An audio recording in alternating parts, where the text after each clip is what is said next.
Hi, I'm Tori Belleci, and welcome to my model shop. Well, it's not actually my model shop, but I did work here once. In fact, this is a very special workshop. Take a look around. You might recognize a few things.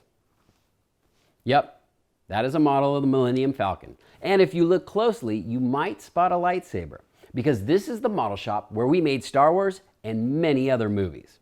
Now, back in the days before computer graphics, all those spaceships and explosions were produced with real models like these. In fact, here's a couple that I worked on. This is from The Matrix, and this little spaceship I produced for a TV show. But what you may not know is that models are not just used for entertainment. This is a model of a roller coaster. Like all models, it represents something in the natural world. To scientists, models are much more than scale representations that look cool sitting on a shelf. Models are devices that can be used to learn more about a subject. Based upon the behavior of a model, you can make predictions or test what happens if you change something within the system. Now, if I place this car here on the flat surface of the track, what happens? Nothing. The sum of the forces acting on the car are balanced, and the car stays put. In order to get it going, there needs to be something to offset the balance. One way is to add energy by giving the car a little push. Moving objects like this car have a type of energy called kinetic energy, or KE for short. Now, the more force I use to push the car, the faster it goes, and the more kinetic energy it has. Now, there's another type of energy, and that's called potential energy, or PE for short. Now, when I lift this car skyward to the top of the track, it's gaining potential energy. At this height, it has more potential energy than it did down here on the lower track. But unlike kinetic energy, you can't see potential energy in action. That's because it's stored energy. Energy waiting to be transformed into another type of energy that you can detect, such as motion, sound, or heat energy. Now that I've placed this car on the top of the hill, watch as I release it. Now, that stored potential energy gets converted into the energy of motion. All right, so now that you understand the basics, I'm gonna build an even cooler track so that we can see what happens to the car's potential and kinetic energy.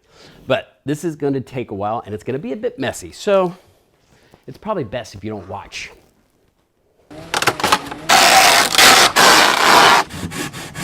So, what do you think? Pretty cool, right? Now, as you can see, this track is much more complex with its hills and its valleys. But we'll launch the car from the top of the hill, where its potential energy is at a maximum. Its kinetic energy, however, is at a minimum, since the car isn't moving. Not yet, anyway. Now, these two graphs illustrate the relative amounts of potential and kinetic energy. You guys ready to release the car?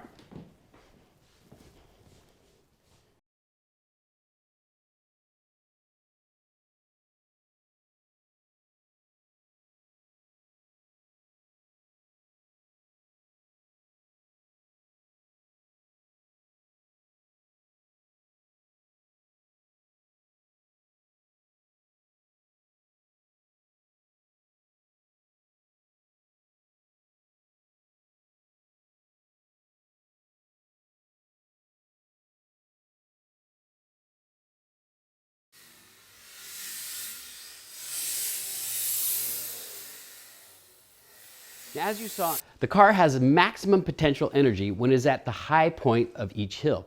It's also at these high points where the car has its minimum kinetic energy, since it's moving slowest before it begins its next drop. But things get switched around when we're talking about the bottom of the hill. Here, it has a minimum of potential energy, but a maximum of kinetic energy.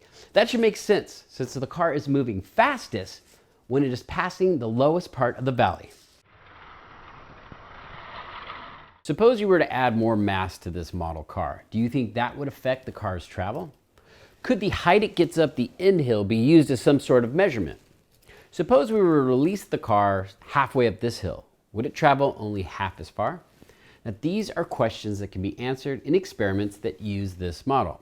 So, as you can see, the role of a model in science and engineering can help us extend our understanding. There's one last thing about models that I'd like to address. That's predictions. Okay, it's time for your final prediction.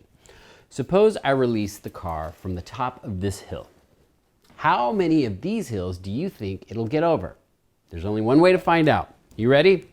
Here we go in 3, 2, 1.